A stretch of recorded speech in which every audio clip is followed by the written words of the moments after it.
질문을 드려보겠습니다. 만약 여러분의 가족이 부산행에서 나오는 장면처럼 좀비에게 물렸다고 생각해 봅시다.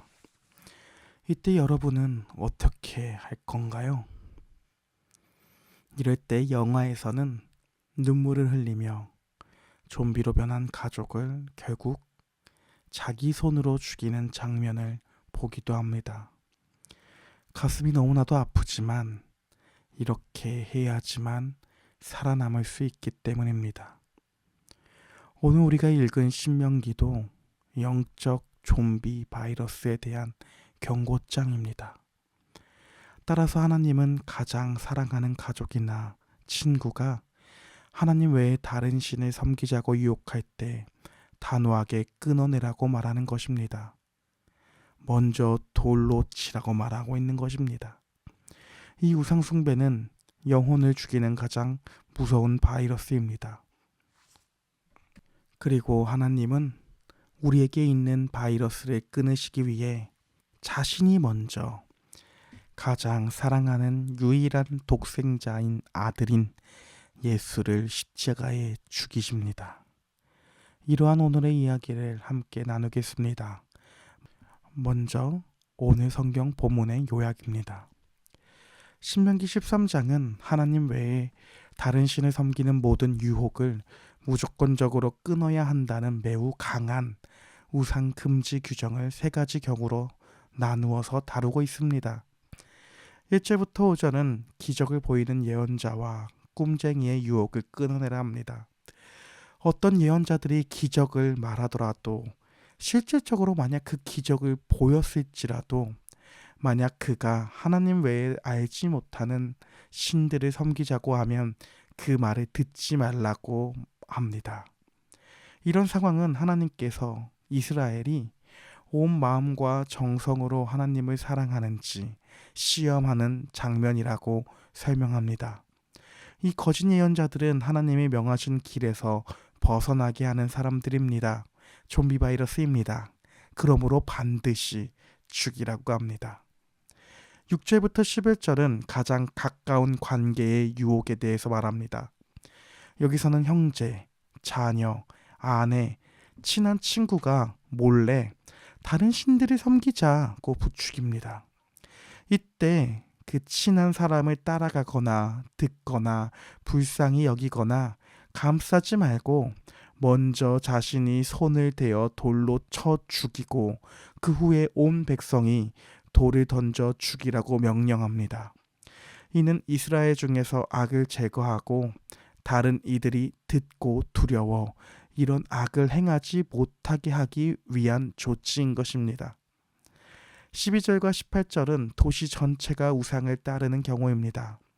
도시에서 불량한 자들이 주민을 선동해 알지 못하는 신을 섬기자는 소문이 들면 먼저 철저히 조사하여 사실 여부를 확인한 뒤 사실로 드러나면 그 성읍 주민과 짐승까지 모두 칼로 진멸하여 모든 전리품을 성읍 중앙에 모아 하나님께 바치는 전제 번제처럼 불살라 영원한 폐허로 만들라고 합니다.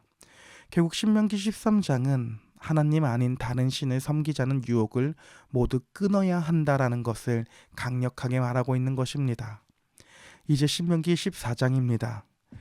여기서는 이스라엘의 거룩한 정체성을 상기시키며 이방 풍습 금지, 정결 음식법 11조의 규정을 말하고 있습니다. 이스라엘 백성들은 이방인들처럼 죽은 자를 위한 칼자국 내기, 이마 면도 금지, 자해를 하는 것을 금지시킵니다. 또한 음식의 정결법을 따라 먹을 수 있는 음식과 먹을 수 없는 음식을 구분합니다. 마지막으로 매년 밭의 11조를 중심 성소로 가져가 가족 그리고 레위인과 함께 먹으며 하나님을 두려워하는 법을 배우라고 말하며 만약 거리가 멀어서 물품으로 가져가기가 힘들 시 돈으로 바꿔서 성소로 가 소, 양, 포도주 등을 사 먹으며 함께 즐거워하라고 말합니다. 이러한 11조 규정을 마지막으로 신명기 14장은 마무리가 됩니다. 신명기 15장입니다. 여기서는 사회적 정의와 언약 사랑의 실천으로 휘년 비탄감, 노예 해방, 초장생 규정을 통해 약자를 돌보라고 명령합니다. 만약 이웃이나 형제가 빛을 탕감할 능력이 없어 노예가 되었다면 7년째에는 빛을 없애주고 자유인으로 기쁜 마음으로 풀어주라고 합니다. 또 자유인이 될 때는 빈손으로 그 사람을 보내지 말고 넉넉한 재물과 함께 보내라고 합니다. 이 모습은 이스라엘 백성의 출애굽을 생각나게 합니다. 이스라엘 백성들도 노예였던 애굽 땅을 나올 때에 빈손으로 나오지 않고 손에 가득 채워서 나왔습니다. 이것 또한 하나님의 은혜로 된 일입니다. 어쨌든 만약 이 사람이 자유가 싫다라고 할 때에는 귀에 송곳을 뚫어서 영원한 노예가 되는 표식을 남깁니다. 마지막으로 처음 난 것 초장생 규범을 하나님께 드리기 위한 규정을 말합니다. 처음 난 수송아지나 새끼 양은 일을 시키지 않고 털을 깎지 않습니다. 이 동물은 하나님께 드려야 합니다. 만약 이 처음 난 것이 흠이 있다면 제물로 드리면 안 되고 성문 안에서 사냥을 한 고기처럼 먹어야 합니다.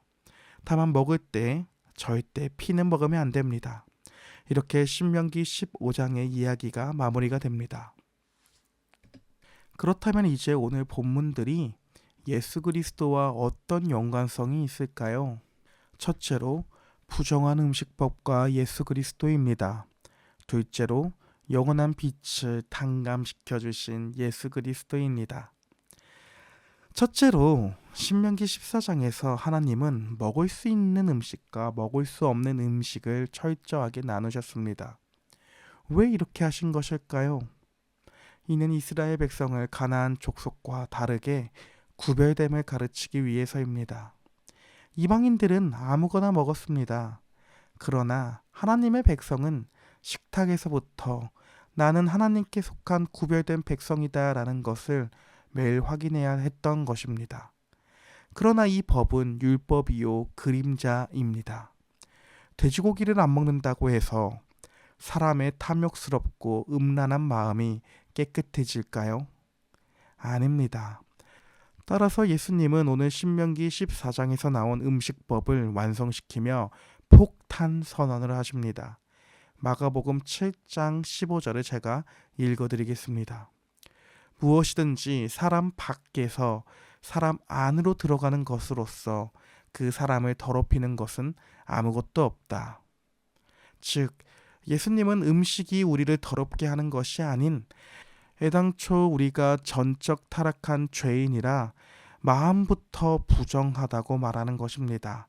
우리의 마음속이 이미 더러운 것으로 가득합니다. 따라서 살인이나 간음, 도둑질, 탐욕 같은 더러운 것은 음식이 아닌 타락한 본성으로부터 나옵니다. 그렇기에 음식을 가려먹는 율법으로는 죄인을 의롭게 할 수 없는 것입니다. 따라서 히브리서 9장 13절로 14절은 다음처럼 말합니다. 염소나 황소의 피가 암송아지의 죄를 더러워진 사람들에게 뿌려도 그 육체가 깨끗하여져서 그들이 거룩하게 되거든. 하물며 영원한 성령을 힘입어 자기 몸을 흠없는 제물로 삼아 하나님께 바치신 그리스도의 피야말로 더욱더 우리들의 양심을 깨끗하게 해서 우리로 하여금 죽은 행실에서 떠나서 살아계신 하나님을 섬기게 하지 않겠습니까? 라고 말합니다. 오늘 율법에 나타난 음식법들 또한 이스라엘의 행동을 구별됨을 나타내 보입니다. 그러나 이는 겉에만 씻겨주는 것입니다. 육체만 씻겨주는 것입니다. 그러나 예수 그리스도의 십자가 보혈은 우리의 양심과 영혼 깊은 곳의 죄악을 씻어냅니다. 따라서 이제 우리는 무엇을 먹느냐 마느냐로 거룩해지는 것이 아닙니다. 선짓국이나 족발이나 이런 음식들을 아무거나 마음대로 먹어도 됩니다. 그러나 우리를 위해 죽어주신 예수 그리스도의 피 묻은 옷을 입음으로써 우리가 하나님 앞에 거룩하게 선다라는 사실을 기억해야 할 것입니다. 둘째로 영원한 빛을 탕감해 주신 예수 그리스도입니다. 신명기 15장은 7년마다 형제들의 빛을 탕감해 주는 파격적인 법입니다. 하지만 이렇게 자유를 얻은 사람이 다시 빛을 지면 어떻게 될까요? 다시 종으로 됩니다. 이렇듯 인간의 제도로는, 그리고 율법으로는 영원한 자유를 줄 수 없습니다. 그리고 우리는 하나님 앞에서 자유인일까요? 아닙니다. 성경은 우리가 하나님의 법을 어긴 대가로 하나님께 갚아야 할 엄청난 죄의 빚을 지고 있다 말합니다. 우린 하나님 앞에 진 빚을 갚을 수 있을까요? 우리는 갚을 수 있는 능력이 없습니다. 따라서 율법은 우리에게 매일마다 빨간 딱지를 보냅니다. 좀비들처럼 우리를 물어 뜯으려고 옵니다. 너는 죄인이다. 빨리 빚을 갚아라 하며 달려옵니다. 이때 사도 바울은 골로새서 2장 14절에서 아주 법적이고 상업적인 용어를 사용해 오늘 본문에 나온 면제년을 설명합니다. 제가 읽어드리겠습니다. 우리를 거스르고 불리하게 하는 법조문으로 쓴 증서, 그 채무증서, 그 증서를 지우시고 제하여 버리사 십자가에 못 박으시고. 즉 이때 말하는 채무증서는 내가 얼마나 빚을 졌는지라고 자필로 서명한 각서입니다. 내가 이 정도의 빚을 가지고 있다라고 보여주는 그 증서, 채무증서입니다. 특히 마귀는 이 각서를 들고 하나님 앞에서 우리를 고소하는 것입니다. 또한 율법도 마찬가지로 너는 죄인이다라는 것을 계속해서 우리에게 보여주는 역할을 합니다. 그러나 예수님은 십자가에 달리실 때에 자신의 몸만 달린 것이 아니라 아까 읽은 골로새서 2장 14절의 본문처럼 그 증서를, 우리의 채무 증서를 함께 가지고 십자가 위에서 그 증서까지도 못 박아버립니다. 따라서 예수님이 십자가에서 외치신 다 이루었다 라고 말하는 의미는 물론 하나님의 뜻을 다 이루었다라는 뜻도 가지고 있지만 이 단어는 또한 당시 상업적인 용어로 완불이 되었다라는 의미도 가지고 있습니다. 그렇게 우리의 빚이 예수님 앞에서 영원히 탕감되었습니다. 빚이 탕감된 것으로 끝일까요? 신명기 15장에서도 자유인이 된 형제들에게 빈손으로 가게 하지 말고 양손 가득 채워 돌려보내라고 합니다. 이는 예수님의 십자가 사역에서도 마찬가지입니다. 예수님은 우리의 죄에서 해방시켜 주었습니다. 그게 끝이 아니라 이제 예수님은 우리에게 하나님 나라를 상속받게 하시고 성령을 선물로 채워주십니다. 우리는 거지로 부름을 받은 것이 아닙니다. 왕의 자녀로 입양이 되어 풍성함을 누리게 되었습니다. 우리는 빈손이 아닙니다. 우리의 손에 예수님이 주신 복들이 풍부하게 있습니다. 이러한 기쁨을 깨닫는 하나님 나라의 상속자들이라는 것을 깨달을 수 있는, 그로 인해 기쁨과 참된 자유를 누릴 수 있는 오늘 하루가 될 수 있기를 소망합니다. 파이팅입니다.